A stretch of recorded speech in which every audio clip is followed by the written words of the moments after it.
Hi everyone, welcome to the Dogood podcast with myself, Rob Watson, and in this episode I had the pleasure of speaking with Viv Slack, who set up the organisation Street Support Network, which does an absolute incredible job of connecting countless organisations to help put an end to homelessness. For me, this is the perfect person for me to be speaking to, someone who is really going out and doing some good in the world, and I believe can help inspire other people to go out and do their own bit of good as well. We touch on quite a few things from, how she set up and the challenges around that, but also away from work and some of her self-practices that help keep her sort of sharp and on her game. And we also touch on some of the people that have been really inspired her and had an influence on her. So without further ado, I'll go into the interview. But just to mention, this was the first interview that I did, and I went over to see Viv, so the sound isn't fantastic, particularly from my side of things. But hey ho, I'm just starting out at this, so I'm giving it my best shot. So anyway, on to the interview. So in typical Dogood fashion, I like to get things going by talking about your organisation, Street Support Network, with your aim to help to end homelessness. I'd love to just find out a little bit more about this and how it started. Yeah, definitely. Okay, so our mission is to connect people and organisations locally and help them end homelessness.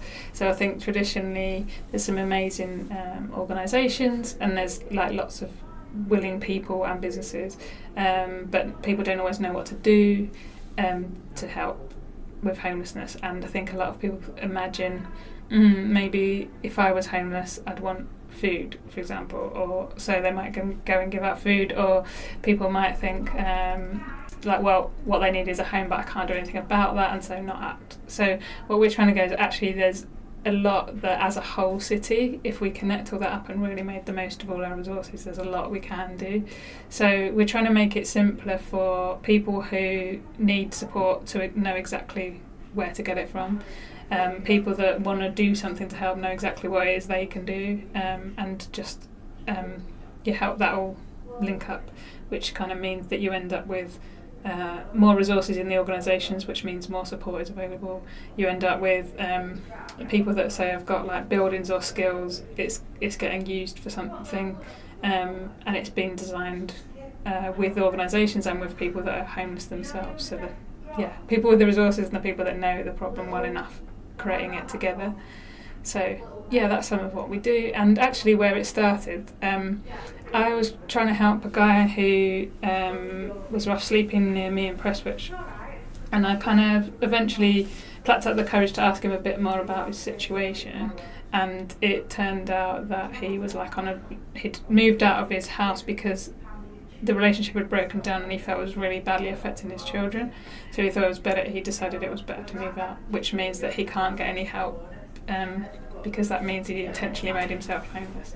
So he was in a really bad situation. So I started to ask a lot of organisations how I could help this guy, and through that I really heard them saying that it's hard for us to know what each other's doing because there's lots of organisations and we're all really busy and stretched, and we can't really see the big picture. So I think that was hearing that.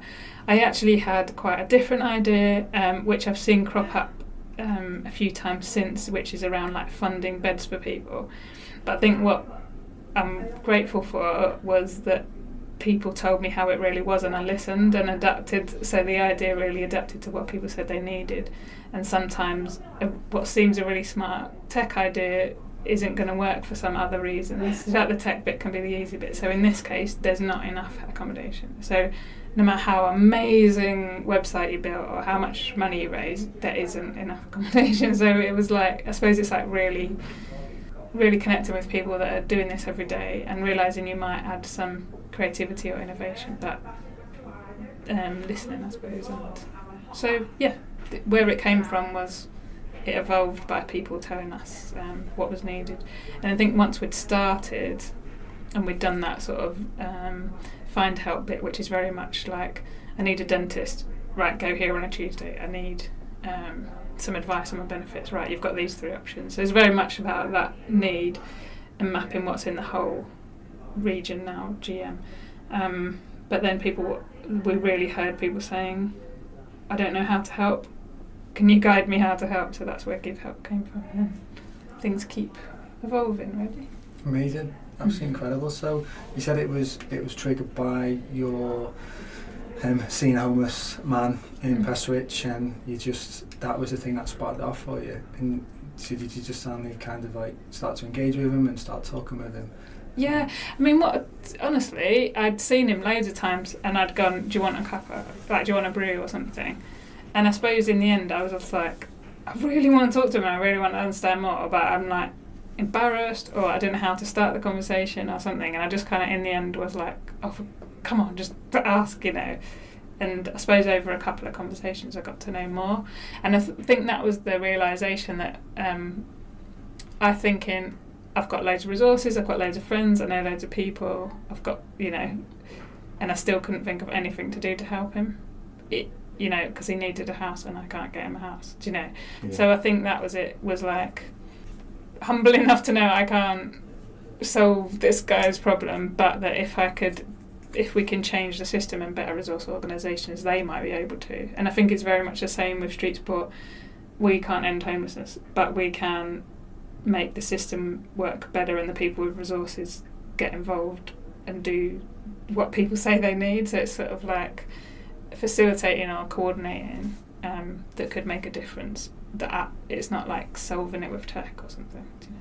It's such a challenging situation, and I think a lot of people will see people and be like, well, how can I help? What can I do? I think there's another side to it where maybe a lot of people just tend to ignore them as well. And but I've always tried to do our best and, you know, get them a couple or buy them a sandwich, or even just give them a little bit of time and talk to them so they feel like they're human beings and not just people having to like low level and they're begging and stuff. It almost lift them in some way. But it's challenging, but it's amazing that you actually stepped up and you thought, well, I'm going to do something about it. You know, and I think what you said about it being complex is so true, and I think a lot of us, we love like a simple message, and that's what we really respond to a simple message. So, you know, if you can put something in one line with like a cool picture, or, you know, it's like yes, but you know, it's simple in a way. We haven't got enough homes, and you know, people are like falling out of the system without any support, you know, in that way.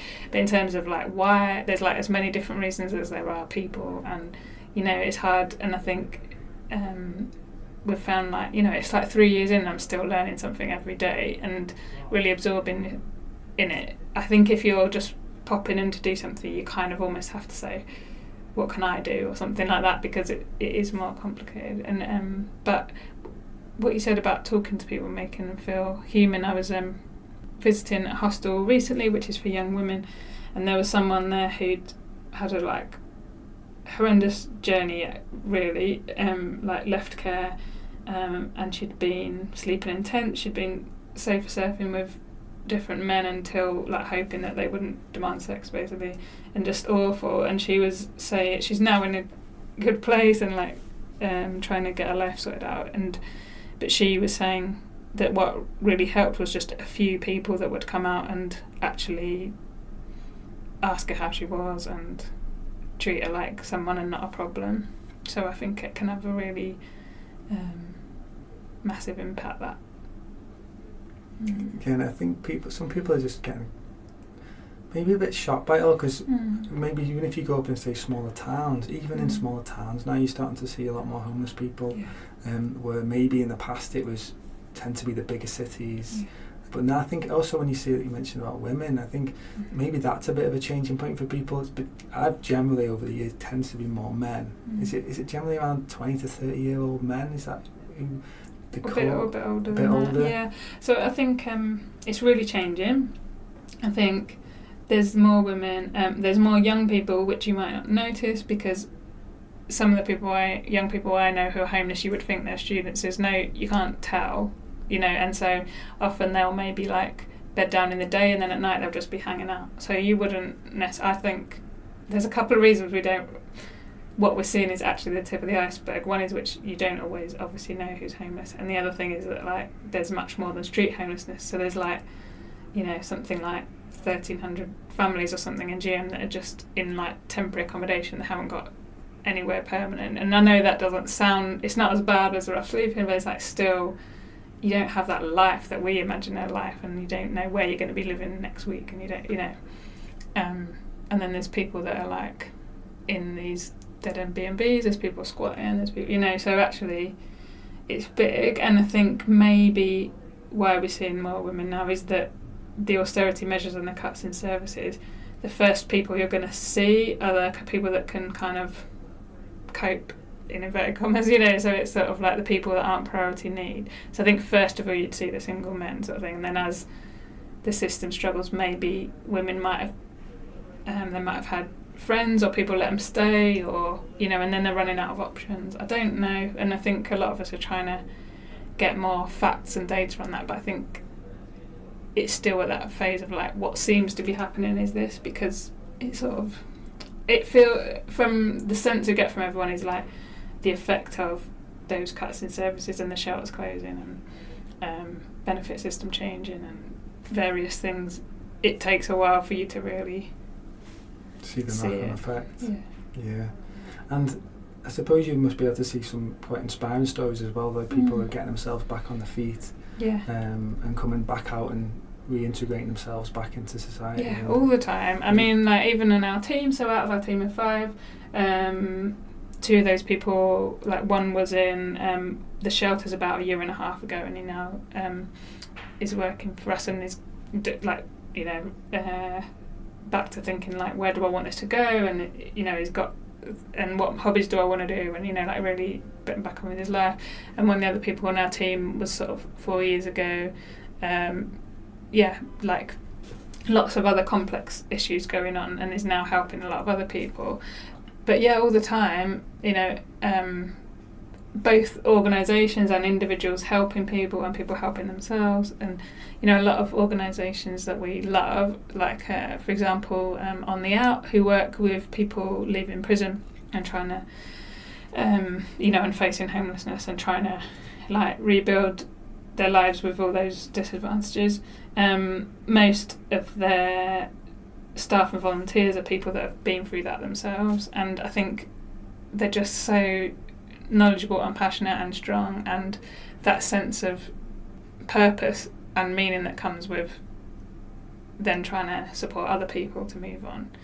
And I think so much there's really big like structural and resourcing issues with like not enough accommodation and not enough mental health support, and that's so important. But also like we've got less like communities and support structure, so if your family and maybe your friends you haven't got a strong network there, it's so much easier to you know, not be able to get yourself back on your feet, and if you're not getting the support of your mental health, and if you don't have like, if you don't feel like you've got a purpose in life, like if you've not got a reason to get up in the morning, you know, I can see why you know, that just feeling of like, what's the point, is like too hard to try. And then so yeah, but yeah, I think people that there's lots of people working in the homelessness partnership, either working or volunteering or supporting in other ways, who have been through it themselves. And you know, it's so much like where you end up is a combination of so many things, like your past and events that happen to you and how your health is, and, you know, and so with good conditions you can make good choices, and with bad conditions, and it could happen, it's not like it could happen to any of us, it's not, there's more if you've got more support or network and more resources or money behind you, you've got more resilience. But you know, it's sure. It's conditions that lead to what happens, you know. So. And it's amazing to hear that you've got people on your team that have you know, been out on the streets, and in a way like, there's almost like no better people to actually help them, because they can be the most empathetic and understanding, because they've been there. And I think I heard something recently about asylum seekers, and it's actually other asylum seekers that are helping integrate asylum seekers through, and it seems, of course, they're the best way. Of course you need, within a system, it can't just be individuals helping individuals, but as part of a platform. So yeah, definitely. And we always talk about really valuing like lived experience, learned experience and professional experience. So people that have sort of studied, or like from universities, or, you know, or researchers, but then people that have worked frontline, and then especially people that have lived through it themselves, and that combination has something quite special. about it. And I suppose just to say, not pretending that's always easy, because we also had someone else in our team and who's still in such a difficult situation, you know, still doesn't have housing, still has personal stuff going on, and between us we couldn't make it work, but it just wasn't, you know, the right time. But I think it'd always be something we want to do. Like every time there's an opportunity, we would try and make that be with someone who's got lived experience, as long as they've got the right skills. I think that's something we're really trying to help businesses to do. So there's quite a lot of projects around like inclusive employment and supporting employers to be able to feel able to do that. Yeah. What sort of numbers are there in, say, like in Greater Manchester? How many people would be sort of like sleeping rough, or just potentially? Yeah, I'll have to send you all the numbers, but because I was kind of worried about getting this wrong. And they do a rough sleeper count every month, so there'll be another one coming up. But I've got all the figures I can get you. I think in Manchester it's like just over 200 or something, but in other areas of GM the number will be smaller, like it might be like 7 or something. And but then what we've sort of seemed to be finding happening is, obviously we, even as just members of the public, but definitely for people that are homeless, they don't see borders like that. So I think we're trying to think of it at a Greater Manchester level, because people move. So if you're out in an area outside of the city that doesn't really have any services, or it doesn't have other people in the same situation, you might well come into Manchester, because at least you can connect into other people and services. So it's a bit of a transient population. I also think that number, as best as they try, it's still who they see like on the floor, obviously sleeping rough on that night. And like we said, there's a lot of people who maybe try and hide away, or they're sort of outside the city in tents, or they wander around at night to not be seen, and then, you know, and so I think I'll send you those. Yeah, that's good. Sorry. No, it's okay. We were in New York the other year, and I think it was something crazy, like so many thousands of people just in Manhattan. And Manhattan's not actually that big a place in terms of like the space, and it's just it just pulls at your heart, you know, and you just think, what can we do? Yeah. And you're doing it, you're doing something, and obviously it seems like it has to happen on a real government level and council level and everything, but it has to start with individuals to make that shift. And I mean, on the numbers, like you said, there's the rough sleeper numbers, and then there's like the number of people that are homeless, overall forms of homelessness, which is like much more like thousands of, you know, like or tens of thousands even. And I think that's something that for everyone to bear in mind. And I think in terms of influencing, I think you're right, that's absolutely the plan that we sort of at locally. We build a movement of much more people who are actively knowledgeable and able to do something. And then if you start to think kind of with that Greater Manchester region, we're starting to work with like Liverpool regions, there's quite a movement down south, and then joining all these up, so, you know, everything doesn't have to come from London. So there's sort of a big like government strategy coming that's come out, and they're now sort of planning from. But it's like, I think things are emerging around the country, and there's some amazing like projects, and there's some amazing partnerships, and if that can start all to join up and then influence London instead of, you know, I think that's part of it as well. I heard something. People have great ideas. Was it last week? Is it government committing £100 million? Is that something? What are your thoughts on? So, like you, like really positive step, and I'm sure there is still something in it. If you read in detail, a lot of that is money that was already allocated, and other of it is money that's going to be taken from other adult services. So, you know, there's no such thing, but there's not new money, you know. But having said that, there has been some really positive news for Manchester and Greater Manchester over the last year. So there's a lot of Housing First, like 500 Housing First places that we've got the money for from government that are being planned. There's a thing called the Social Impact Bond, which is working with entrenched rough sleepers. So there has been some, you know, like Manchester has a need. We've got a strong voice, I think, having Burnham has helped, and, you know, various things where we are getting money to put stuff in.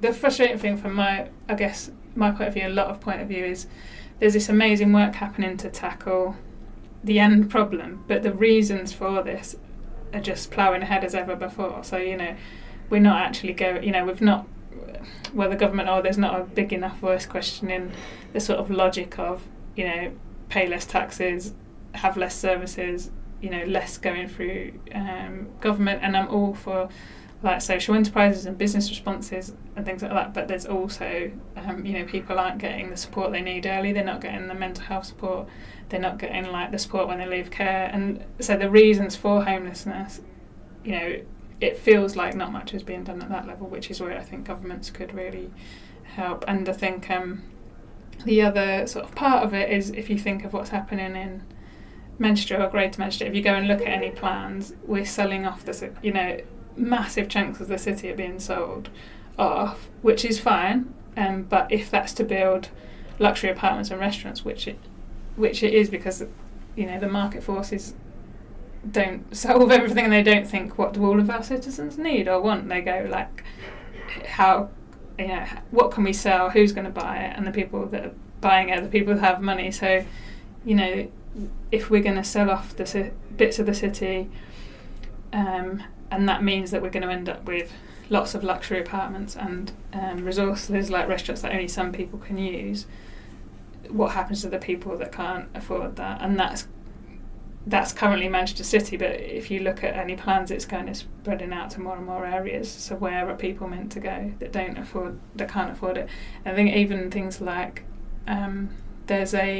so one need that comes up all the time is to have a point where you could go to like any time, where you can get like health advice and advice on homelessness, and so like a hub basically, and multiple services could be there, and an urban village who are like specialist homelessness health advisors could be there.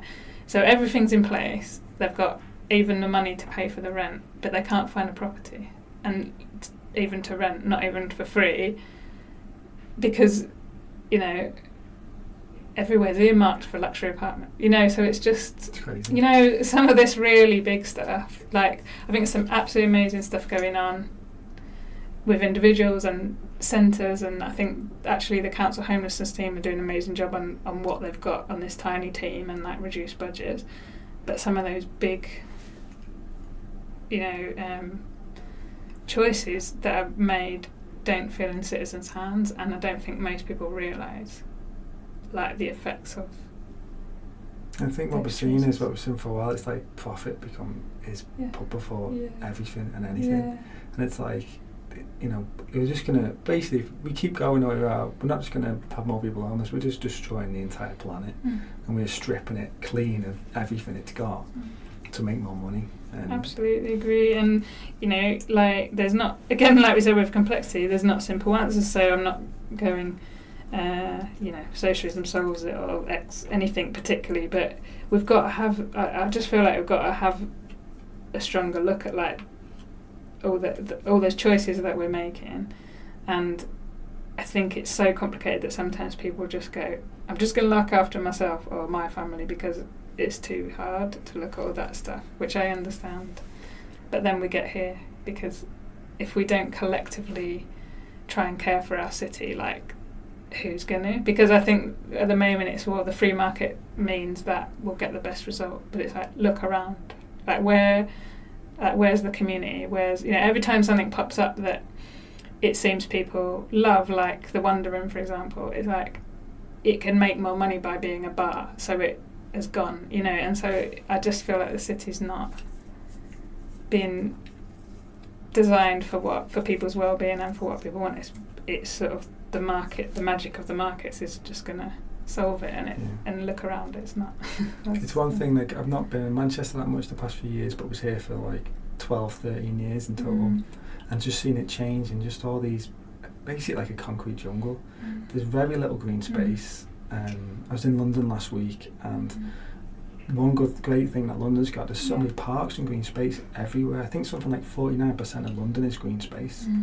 Where Manchester, there's hardly anything, and you have to go out of the city. To go out of it, and it's not just about the homeless people's well-being; it's for everyone's well-being and health, and the not being able to have a space to go. It's crazy.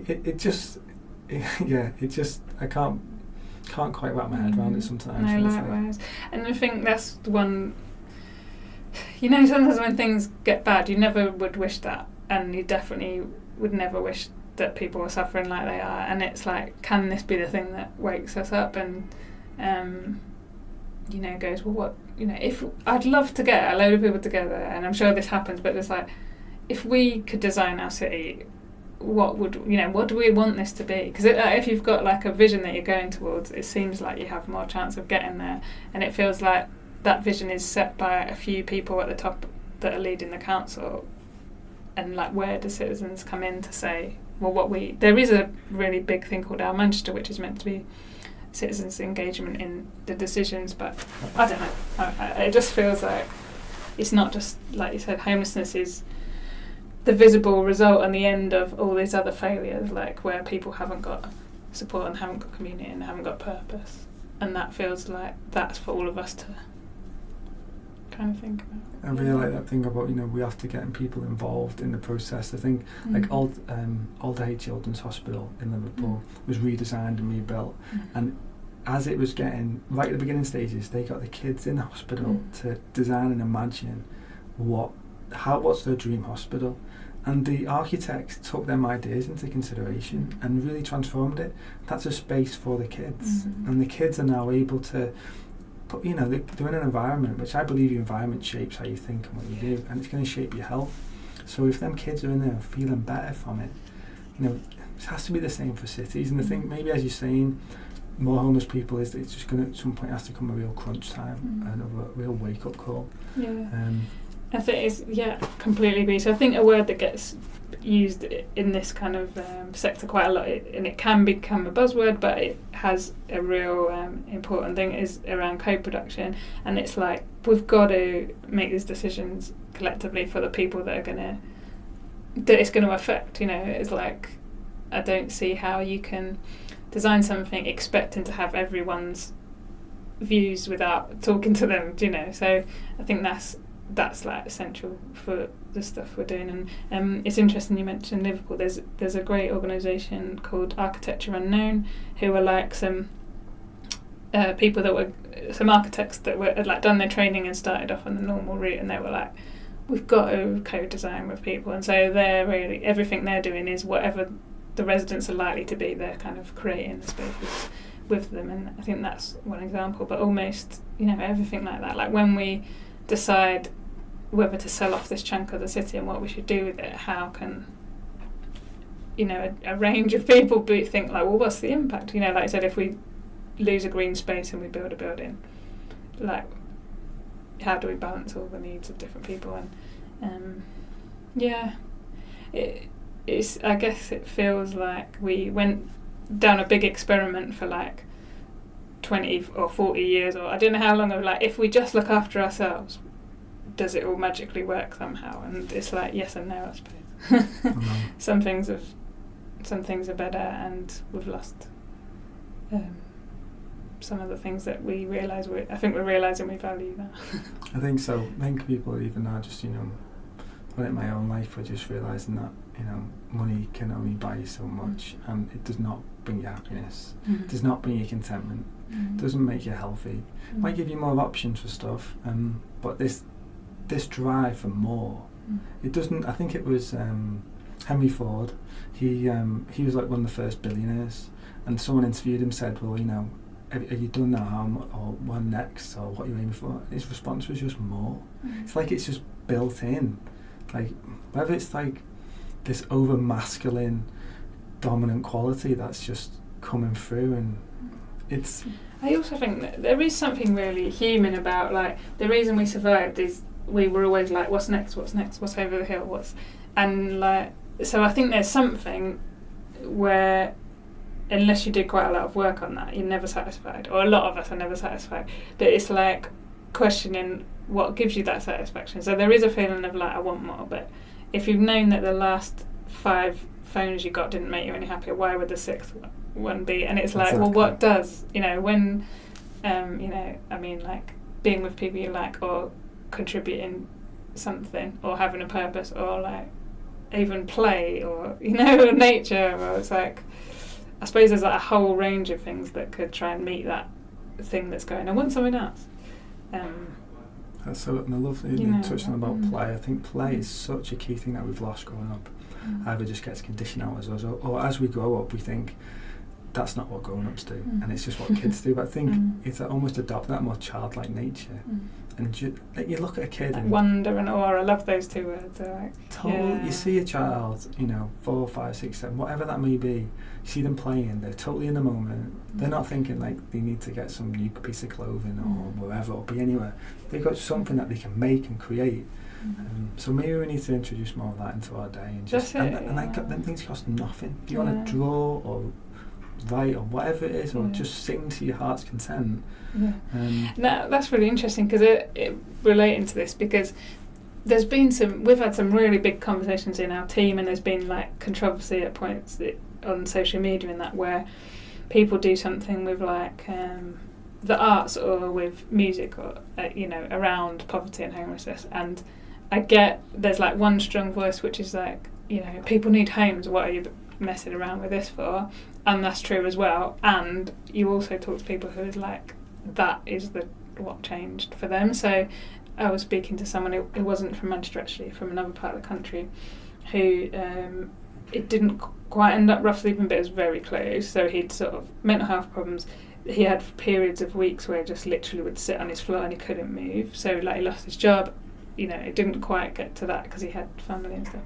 But he said the thing that eventually shifted is he'd had a canvas up because he used to paint, and one day he managed to get up and just start something, and then he went back to like a few days not moving. But that got him back, and he now runs this amazing project for people with mental health issues that like the basis is art, but then once people start having that as a reason to get up in the morning and do something and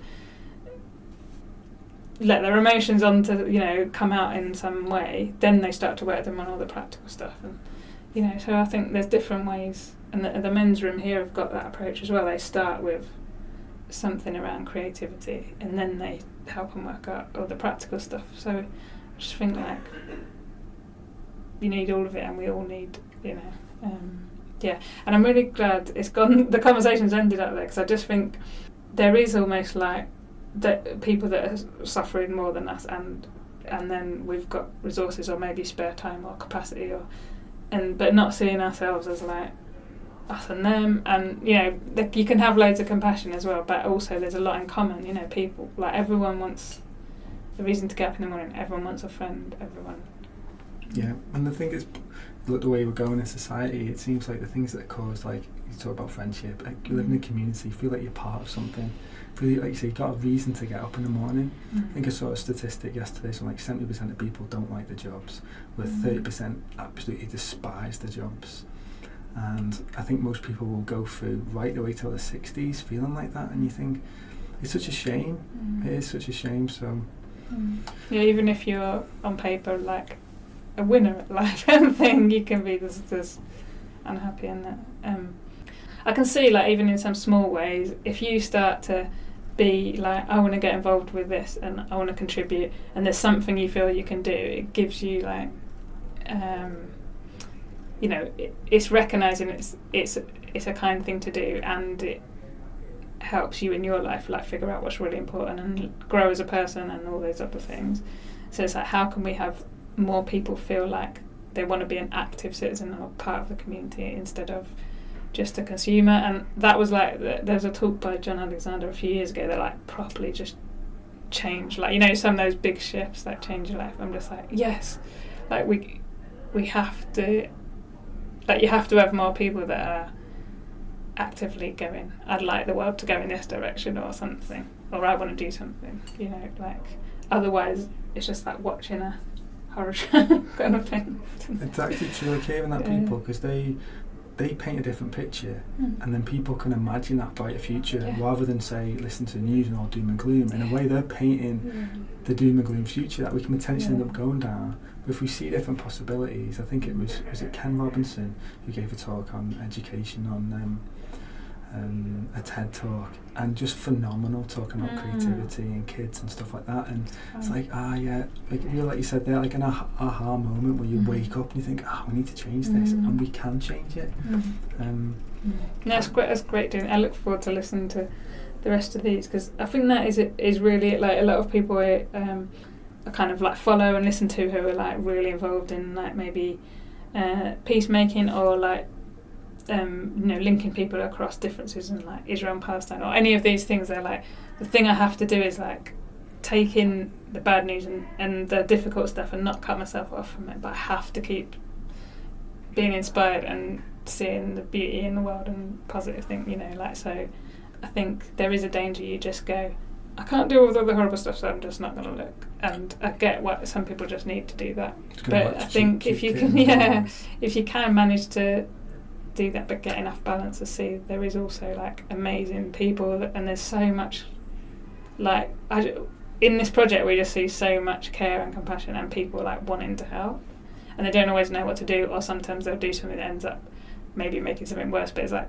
the intentions are really good, and that's gives like, you a lot of hope. Yeah, it's like as if even though things can seem so more uncertain than ever and so like at breaking points, but I also think this is the chance we've got to rewrite things.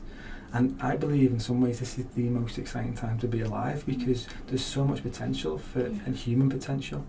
I think technology is really playing a part in that. Of course it can be a hindrance with people, but I know you've come from like a digital background, so how are you finding like technology is potentially really shifting what you're doing? I mean, for us, first of all, I suppose it's been a bit of a journey and a difference, and seeing that seeing digital for us anyway is like a gateway to connecting with more people, to getting complex information to people in the bite-sized pieces that they need, in coordination. It's all that kind of thing. It's like I don't see many situations where the digital on its own is the answer, but the digital with the people. So it's almost thinking of like, right, we used to organise ourselves in like tribes or families or whatever it was, or communities, and the world's got like massive and urban spaces especially, or thinking of global issues. So digital then helps you like come up with ways to like manage that complexity, I suppose. So I see digital as a way to re-simplify and connect with people and like make stuff happen in real life, and rather than thinking it can solve things on its own, if you know what I mean. And I've not got anything, nothing particularly comes in my head where like this one thing at the moment could revolutionise. And I still like, enjoy reading those things that like these 5 things are going to change everything, and I hope that we always look out for that, and that's why we've got sort of we work with technical experts, but I think that I'm excited about how technology can connect people and how we could recreate community and have a common sense of purpose and all that kind of thing. Yeah, it's got so much potential. It's also see how technology is also having a huge impact on anxiety levels and everything as well. So, but focus on the good. There is like working at how to use any of those tools as a positive. This seems a really random story, but I really like with the Mormons. I'm sure it's a Mormon. Someone was telling me recently that you always think there's certain groups and like the Amish that'll just go, we don't like technology, and they were saying actually that's not true. What they tend to do is when the new technology comes along, as a community they go, might this help us live our values? And so if their values are like, we stay locally and work as a community because that seems to be a positive thing for humans or whatever, if they feel that technology is going to make them go away more, so then they won't really do cars and planes, but if a bit of technology can help them do the land quicker or something, sort of like, it's like, I guess it's like, how are we going to use it and why is this good and what are the potential downfalls, and I think we're all like, loads of us are like going, whoa, I can see what I've been doing that's actually been making my life worse, and then trying to come up with strategies. Totally. And I think it's using it for good. Like I came across something like 3D printers, and these guys are building these systems so they can use it out in gardening and like on raised beds, and it'll literally this little computer will go and plant the seeds and water it and then take it out at the end. And of course I think it's important to have that connection and grow your own food, but maybe on a larger scale you can start to use that. I know them from a 3D printer. And like eventually everyone can be able to get their hands on them, and it'll be almost like there'll be a community 3D printer that everyone can tap into and use and repair stuff. So like the repairing things, I think is exciting. Like something that would have got thrown away because you can't get the one part for it, but you could replicate that part. So I think still see loads of value in technology, and it's really helping, and knowing that mostly on its own, it needs humans as well. Totally. Right? It's that combination. Can't have AI take over everything just yet. So have you had any like really, really tough times with like setting this up where it's just felt like you're banging your head against a brick wall? Loads. Lots. So I suppose definitely early days, like no idea where any money was going to come from to pay people. So that was quite difficult, where we know that we've only got like a week left and we've got someone working with us, and be like, we can't guarantee that sort of thing early on. I think partnership working is essential and can be really hard, and sometimes it feels like, why are people not doing this, or why can people not see this, or why are they focusing on their thing instead of this collective thing?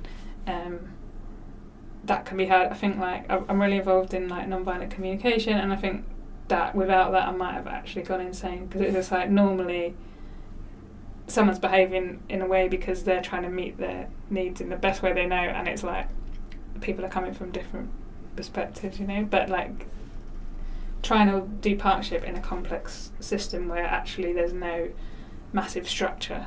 I love that, and it's hard. But I think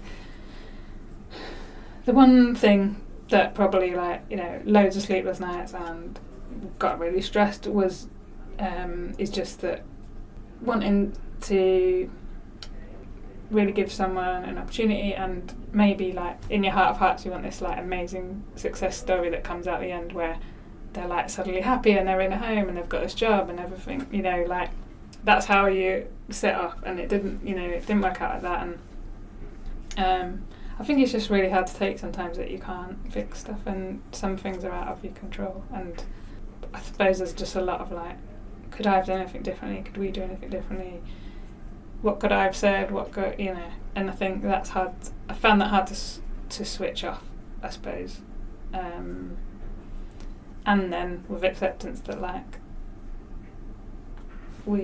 all the intentions were good, and the team, we'd sort of talked to the team and a lot of other people and they were I think you've done everything you can, and I suppose then having that partnership and being able to ask for feedback and ideas and things. But so I'd say, as in anything, it's humans are the hard bit, and the bit that makes it all worth it. But relationships. I'd say that.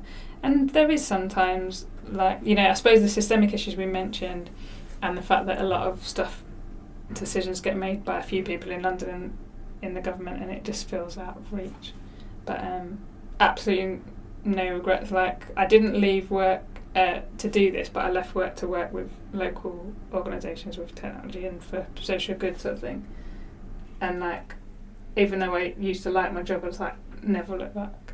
It's just I learn stuff every day is different. I learn stuff every day. Get to work with this massive range of interesting people, and it's amazing. You're making a difference. You might have times where it feels really, really challenging. Well, of course, it definitely appears from outside looking in. And I know the perception, but what you're doing is incredible, and I'm sure, like you say, not that the stress is worth it, but at least there's meaning behind it for what you're doing. It's absolutely worth it, and the positives outweigh. I never feel. I think for me personally, and everyone's different. The worst thing for me is just feeling empty, just feeling like nothing, and what's the point, And I don't remember the last time I felt like that. And did you feel like that earlier on in your career and stuff? And that's really and I had a nice life, and so a lot of me would be I'm really grateful for loads of stuff, but there's still a feeling of what is this and where is it going, and I must be able to do more. And I think I remember this really clearly one day. going into work, and I felt like I know there's more I could do. Like there's got to be some way I can contribute to the world. And I suppose like people around me at the time were more conservative and safe, I suppose, and were kind of like, the best thing you can do is, enjoy your life, earn money, and give to charities, sort of thing, which is also great. We definitely need that. But for me, it was just like I've got a there's something burning in me. It's like I want to do something, and I don't.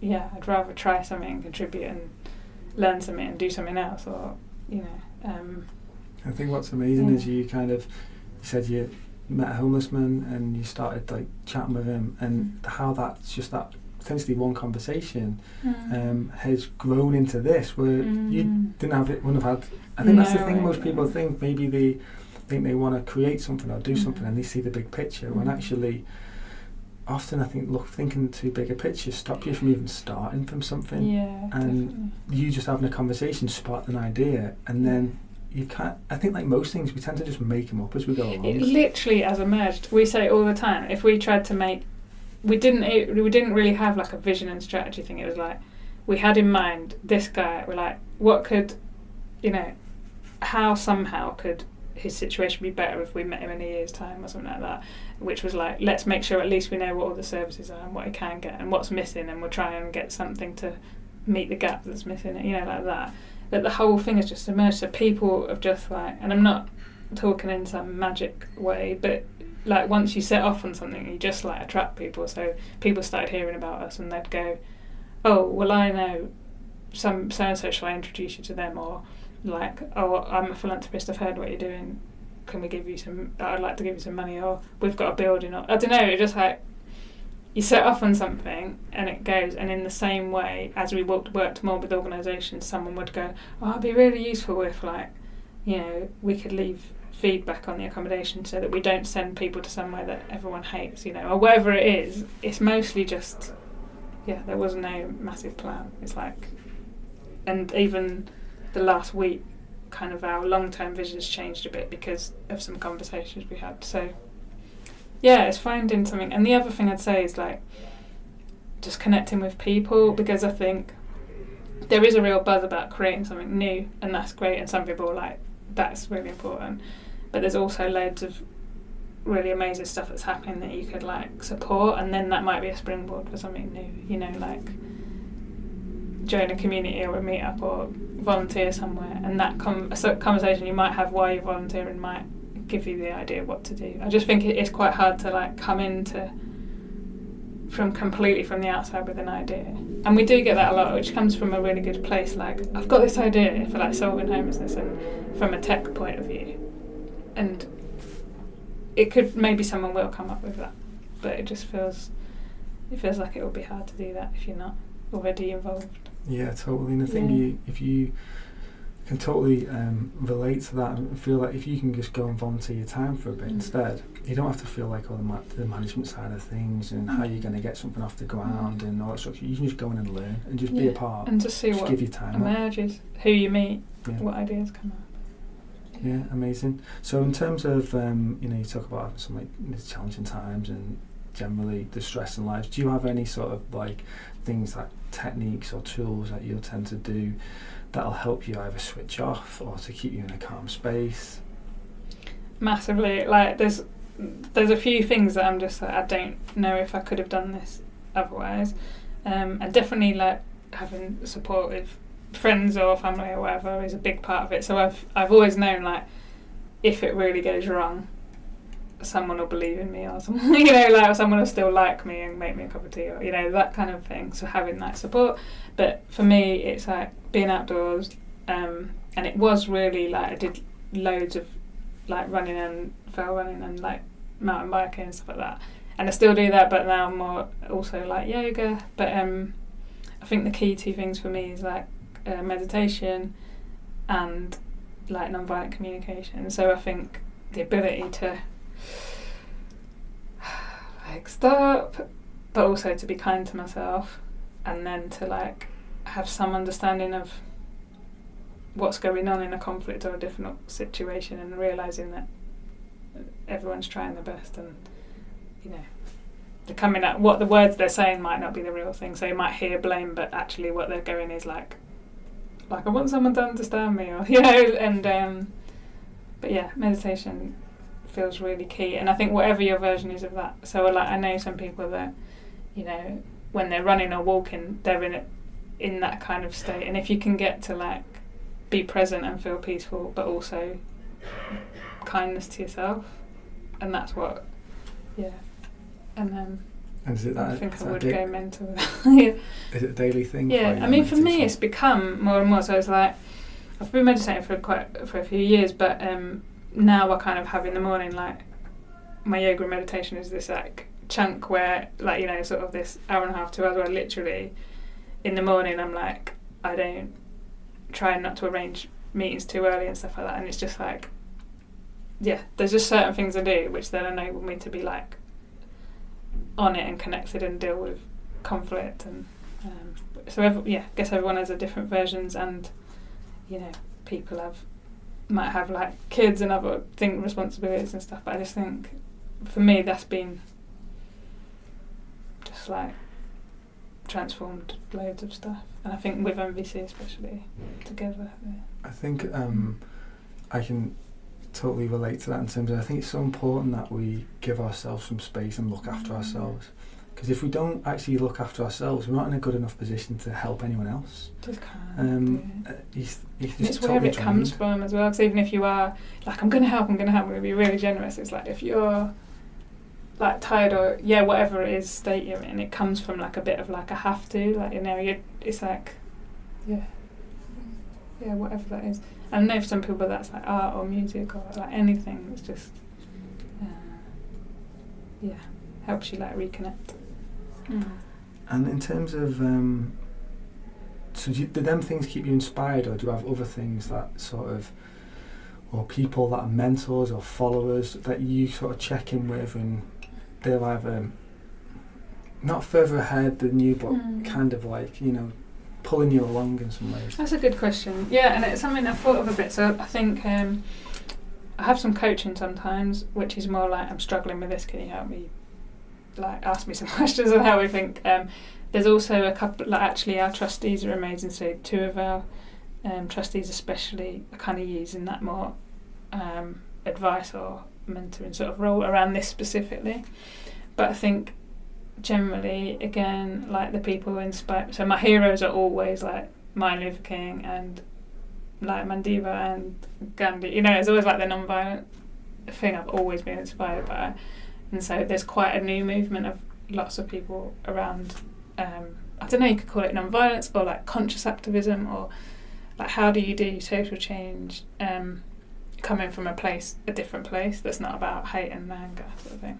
And that really inspires me, like people working in like places where you know, it's been at war and they've killed each other's families, but then they reconnect, and you're like, if they can do that, we can manage to like get sort of a police and a rough sleeper to connect, or, you know, it's like I think seeing people that through those personal practices and that personal intention, they're able to deal with like a load of crazy stuff and still be happy and like peaceful, and I find that really inspiring. But I am I think the idea of like personal mentors that are further on would be great. I just maybe haven't figured out who that is, but something, it's a good idea. I'm glad you mentioned Gandhi and stuff. It seems like for me, you seem like you're kind of living one of his most like famous quote is like, be the change you want to see in the world.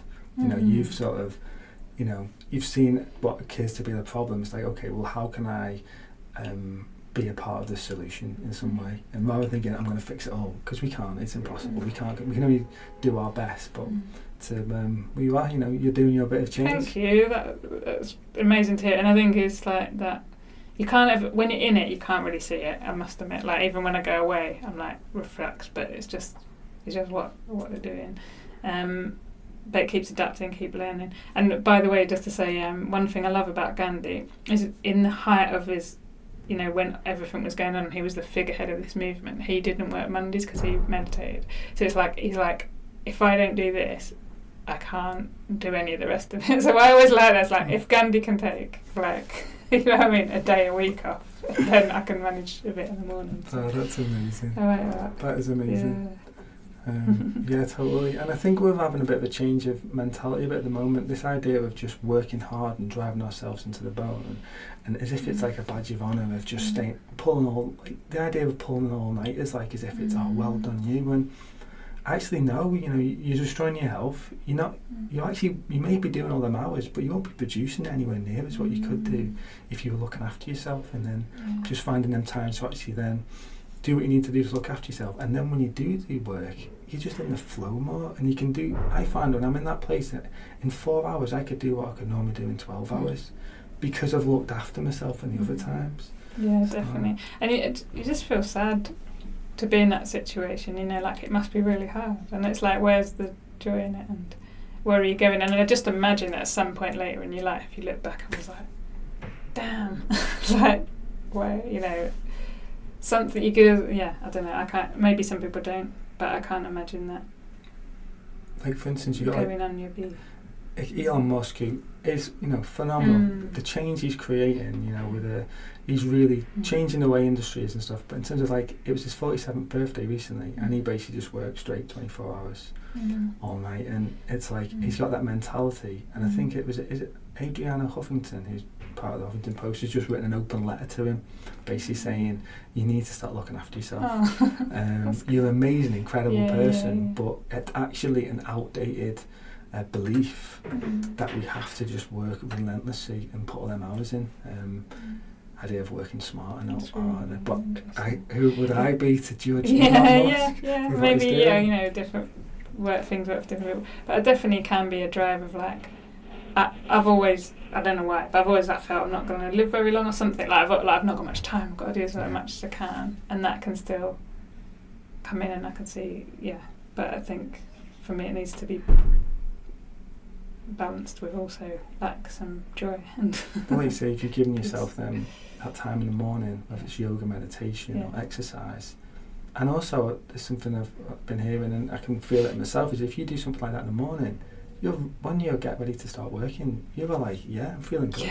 So if you just get out of bed and have a piece of toast and a coffee and want to start working, it's going to take you a few hours to come. You know, I love that whole thing where like there was something yesterday, I got an email and I was confused, I couldn't work out what it was about, and I thought, I'll contact them today and ask, and I hadn't thought about it since, and then I was running in this morning and I was like, I know what they mean in the answer, and I hadn't consciously thought. It was like, I agree.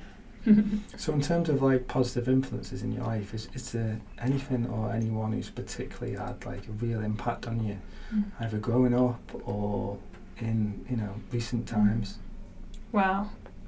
I guess loads of people, but I said about that talk, that Citizens Not Consumers thing that John Alexander did, and this was about 3 or 4 years ago, and he tweeted about this event, and it was just called How Can I Do More Good, and it was in London, and the description was really weird. It was like, we're going to be in a year and we're going to share lunch, but we're going to talk about our values at work, and it was just a strange, and something I was like, I have to go to that, and it was like, I had to get a train down, I had to take a day off work, but some reason I just was like, going to go, and it was run by like someone who's now become a friend, and that was their world, was they were in advertising, and he'd done a sustainability like masters, and then was like, I can't work in advertising and know about climate change, like the two things cannot exist in my head, and my head's literally going to explode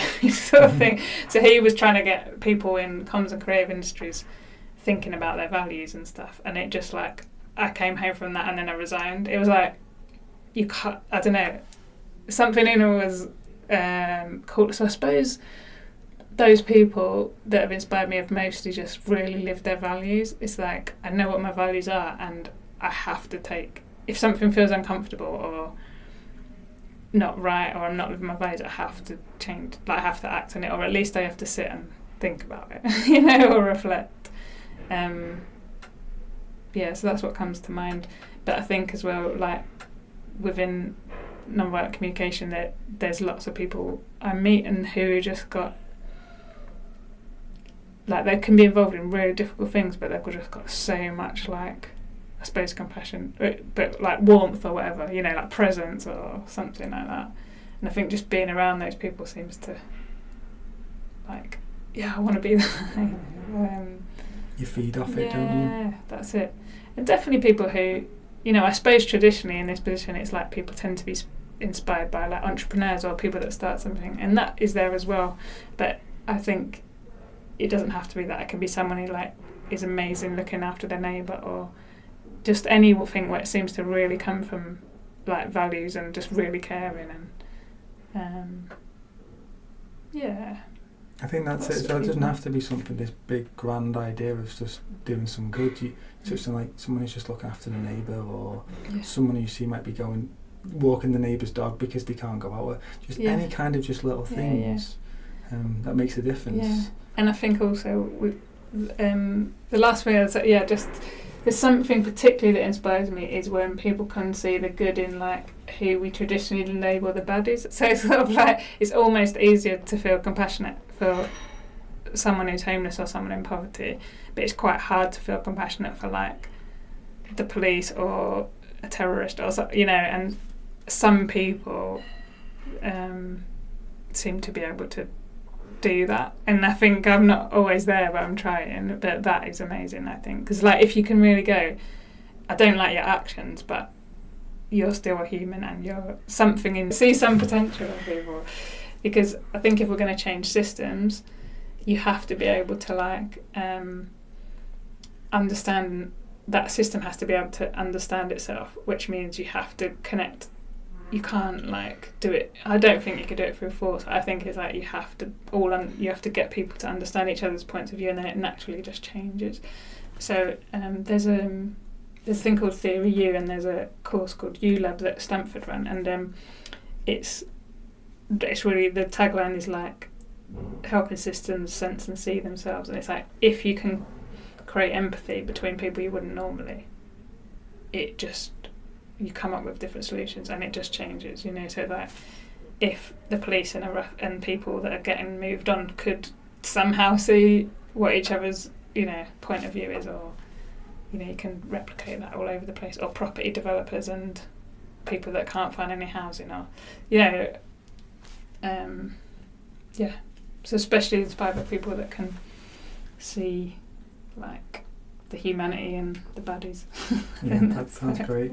And in terms of any sort of resources, or say books or podcasters or YouTubers that you tend to like, you know, listen to or follow that just inspire you as well? I don't know if anyone would be interested in what I listen to, but I'm going to say, I'm like a massive fan of Tara Brach. So she's got a podcast with lots of talks and meditation, and that's very much about just I guess simply being present and like what that can have. And like Krista Tippett, her On Being podcast, if you listen to them, so she kind of talks to people that have maybe done something significant, or however you want to frame that, but she tends to talk about like what in your life or your background has led you here, you know. So it's like, what have you done, but why, like what were the conditions that led to that, which I really love.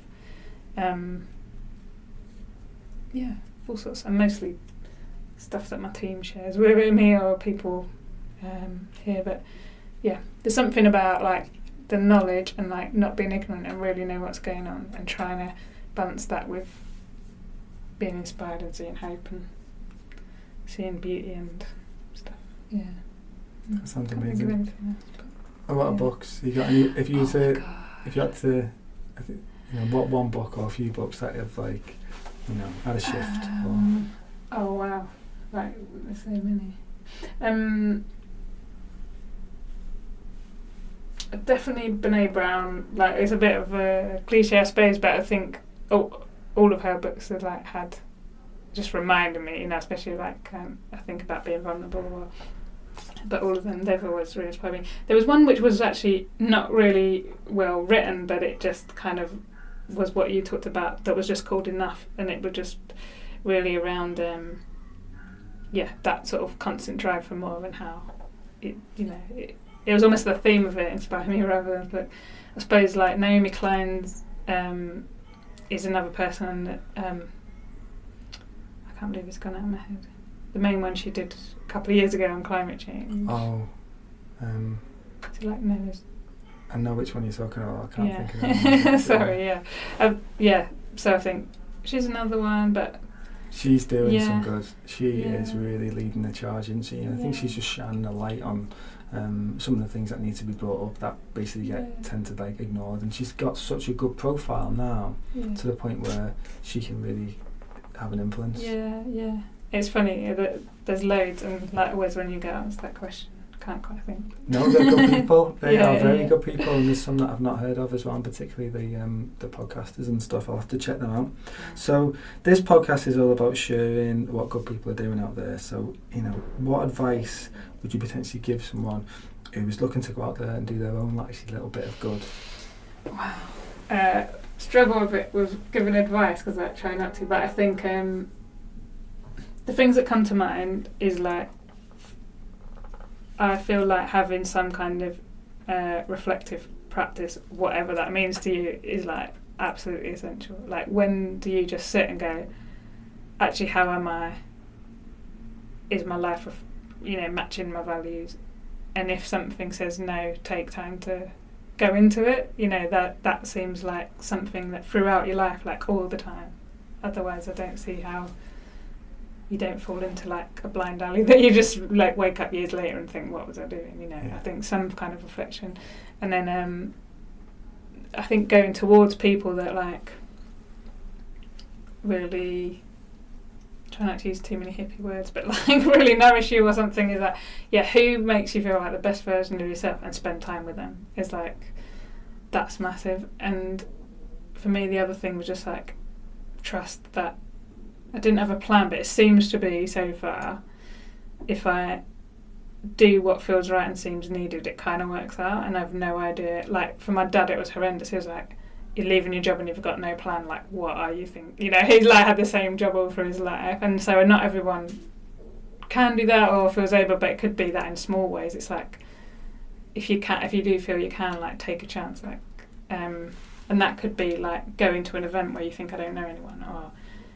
it doesn't have to be leaving your job, and also your job isn't your whole life, so it might be for someone, they're just like, you can end up in this big leap of like, I've got to change what I do for a living, and that might not be the answer. It's like, it might be like, what could I do once a week that gets me to talk to someone outside of my normal circle, or like that helps someone I know. But I feel like having different experiences is likely to like lead you in new directions or something, and if you keep just doing the same thing, and I suppose it's just recognising that mostly a lot of people's lives are driven by fear. Like, if I do this, I might look stupid, my friends might not understand, it might go wrong.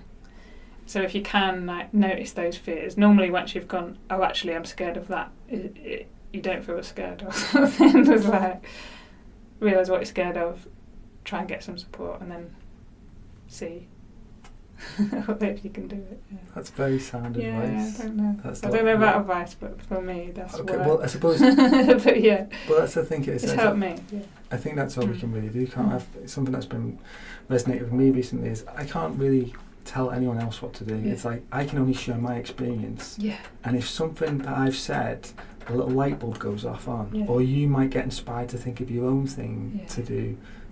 No, that's really, really good advice. That's really true, because I think that's it. Is like, if there was a recipe, they'd give you that as a kid, and you could just follow it. And it's like there's not, but there's themes, isn't there? Yeah, totally.